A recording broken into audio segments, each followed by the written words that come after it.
Could you feel, when Gretchen was singing, the atmosphere of spirit, of divine presence? Could you feel it? Yes. That is when your inner teacher that Kathy spoke so beautifully about is awakened in order to connect with the bigger picture. So the inner teacher that I'm talking about today isn't something you earn. It's not something you apply for. You don't have to pay tuition to learn from it. It is something that is already built in within us. Not some of us, but all of us. It is the spiritual nature of who we are. It is that inner teacher that has a direct connection to the bigger picture, the divine mind. It's there in each and every one of us. We cannot disconnect from it. We can't, because it's the truth of our being. It's who we are. We can't disconnect from it. We can't disconnect from it. We can disregard it. We can deny it. We can ignore it. But it's always there waiting for us, for our expression and acceptance of it. This isn't a new thought or a new idea. In fact, Socrates said, I can't teach anybody anything. I can only make them think, because the wisdom is already within them and it must be awakened.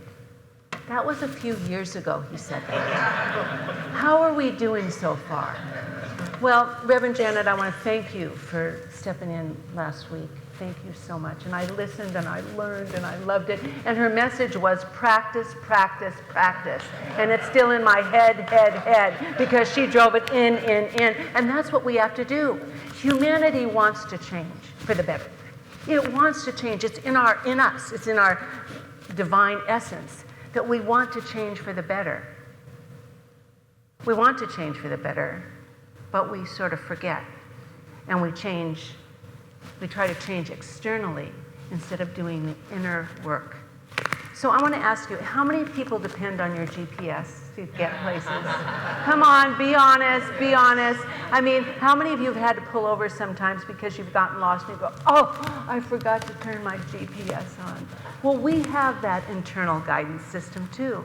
It's called God's purposeful support. Our GPS system is always there, guiding us to be on purpose, guiding us to have purpose and meaning in our life. But we have to turn it on. We have to make it available. We have to awaken to it. This is what Ernest Holmes says. We must awaken to the realization that a divine partnership has already been formed between the seen and the unseen. Between the seen, which is our physical self, and the unseen, which is the infinite mind of God, which holds everything, all the divine ideas, all the possibilities, all the love, all the wisdom. It holds that, and it's already in us to awaken to it, to open to it, to be available to that. In fact, believe it or not, that's our purpose. We are here to be that inlet that Kathy talked to, be the inlet of divine ideas and express. So Spirit knows itself, God knows itself, and we get that job. It's already part of who we are. It's here in us. And we get to be that and know that. We forget it. And the problem is, this inner teacher shows up as intuition. It's a feeling we get. Let me tell you, if you don't really know about intuition, let me show you the different terms that I saw for intuition. Inner knowing, gut feeling, hunch, sixth sense, instinct, inner voice, subconscious mind, insight, heart with wisdom, inner guidance, divine guidance, spiritual sense, premonition, immediate understanding, and claircognizant. Those are just some of the terms. But that intuition is in there. We have to learn to trust it and believe it and claim it. And it's hard to know when it's this chattering away or it's the wisdom from within that's coming forth. We have to learn to know the difference and trust. It begins with trust. We have to trust the invisible. We have to have faith in the something greater. And just as that song was saying, hold on to me in those times when we're being really human, you know, when we're feeling not so wonderful, we have to trust that we're here for something greater. You know, Khalil Gibran, how many of you have the book, The Prophet? Did you have it on your coffee table in the 80s, I think, or 90s? All of us had it there. I mean, it was the thing to have out, you know. We all wanted to know. So we're spiritual beings, you know, we had it there.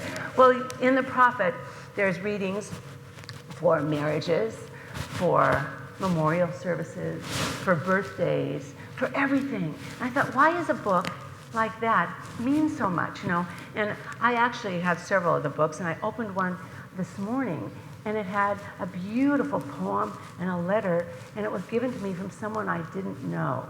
I couldn't remember, so I must have known, but it must have been probably at the Angel store or something.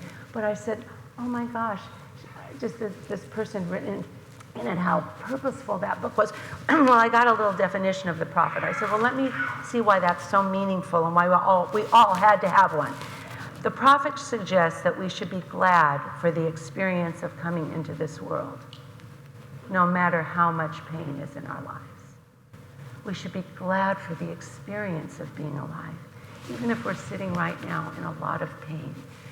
Because after death, we will see that our life has a pattern and purpose. And what seems to us now as good or bad will be appreciated without judgment as good for our souls. It's what we need to really let our lives evolve and to want to grow for the better and change for the better and be part of that evolutionary experience of spiraling upward. That's part of the process here. It's interesting because Ernest Holmes said, he said, I believe people are looking for a more abundant expression of life, not for depression or fault finding. Now that's a good way to tell if it's your intuition or your ego mind. I believe people are looking for a more abundant expression of life, not for depression and fault finding. To do this, we need to lean on the ever outstretched arms of the infinite. Lean into life with a capital L, because it's filled with infinite possibilities.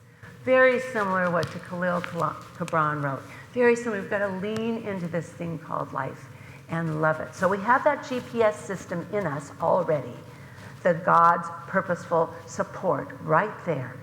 But we need to learn to listen to it and claim it and know it. And what I know is not just in the Psalms, in Psalm 46:10, where it says, be still, and know that I am God. Not just then, by saying that, but not just in the Bible, but all the spiritual traditions and all the teachers tell us that stillness is the closest we can get to God, to comfort, to peace, to knowing. And when we listen for that inner teacher, we'll know if our little ego's going down or if it's the voice from within, because I'll tell you, the inner teacher speaks to us in a language that is calm and steady and comes from love. It speaks to us in a language that is positive, constructing. I like that word. What a new word, constructing. Constructive. It's centering, and it brings us together. It doesn't pull us apart. And that's very important to know. You can tell if you really feel that presence and understand. The reason I love to talk about the mystics, whether they're the Sufi mystics, the Christian mystics, the Catholic. Am I doing something bad? I am doing something bad. What bad thing am I doing? I think I absolutely lost my microphone. I did. I'm not going to tell you where it was, though. I'm not going to do that. Is that better? I'm sorry, Jeff. I'm sorry. I did a little crackling. I've got your attention. Okay. But where was I? Mystics. Oh, I love the mystics. Thank you so much for listening. I love to talk about the mystics because for us, so often, yes, we have to do that practice to plug into that GPS system, or we get lost and we remember, just as the song was saying, oh my gosh, I forgot I got to turn to God. But the mystics, there's no separation. They have pierced the veil of matter, which is our ego and our human self, so that they see the fullness of the spiritual universe and they understand. They feel that atmosphere of God around them all the time, everywhere. And they they have that channel. They just know things. They know. And that's why when we read, at least for me, when I read their poetry or their quotes or their words of wisdom, I get it because they're awake and they've got energy in it and it feels so good. Now I'm going to read mystics. I don't know what your favorite mystic is, but I want us to be still and know, but also to also accept that there's something more. I'm going to read this to you now. It came from Ernest Holmes' book, Your Spiritual Power. I don't think he says it anywhere else, does he, Jim? Oh, you don't even know what I'm going to read, but just say no. Just say no. He's it. Excuse me. Let me take a sip of this and see if it helps. The riddle of the universe is a paradox.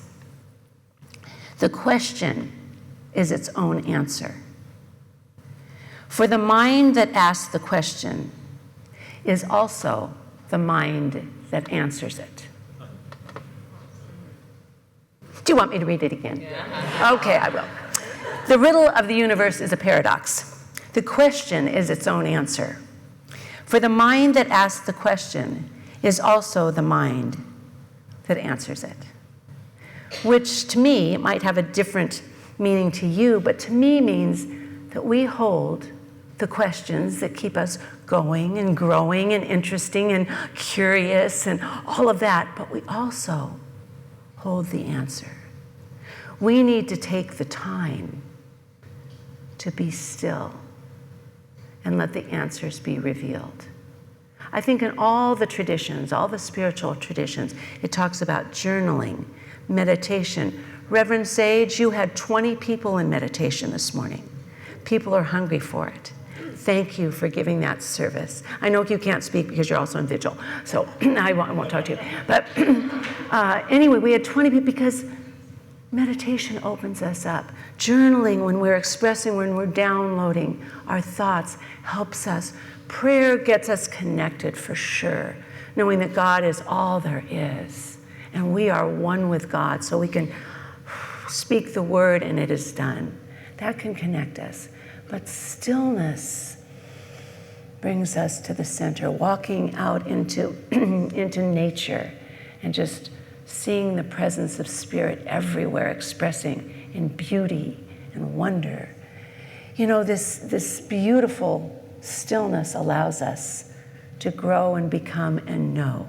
Ernest Holmes says, you are more than you appear to be. Well, thank goodness. But anyway, you are more than you appear to be. Life is greater than you have ever known it. The best is yet to come. Divine ideas want to express through the human mind so we can express them and be that expression of love, of goodness, of caring. In that place of peace, in that stillness, in the place of stillness is peace. Peace is always with us. I know the world is so blankety blank crazy right now that we can get confused and we can get lost and we get all go off on these tangents and go nuts within ourselves. We have the power, the spiritual power, to center in and find peace no matter what, no matter where we are, right here and right now. So let's just take a minute, put your feet on the floor. Just open yourselves up. And just as that beautiful quote says, just imagine you're leaning into the outstretched arms of God, of Spirit, of the Creator, of infinite wisdom,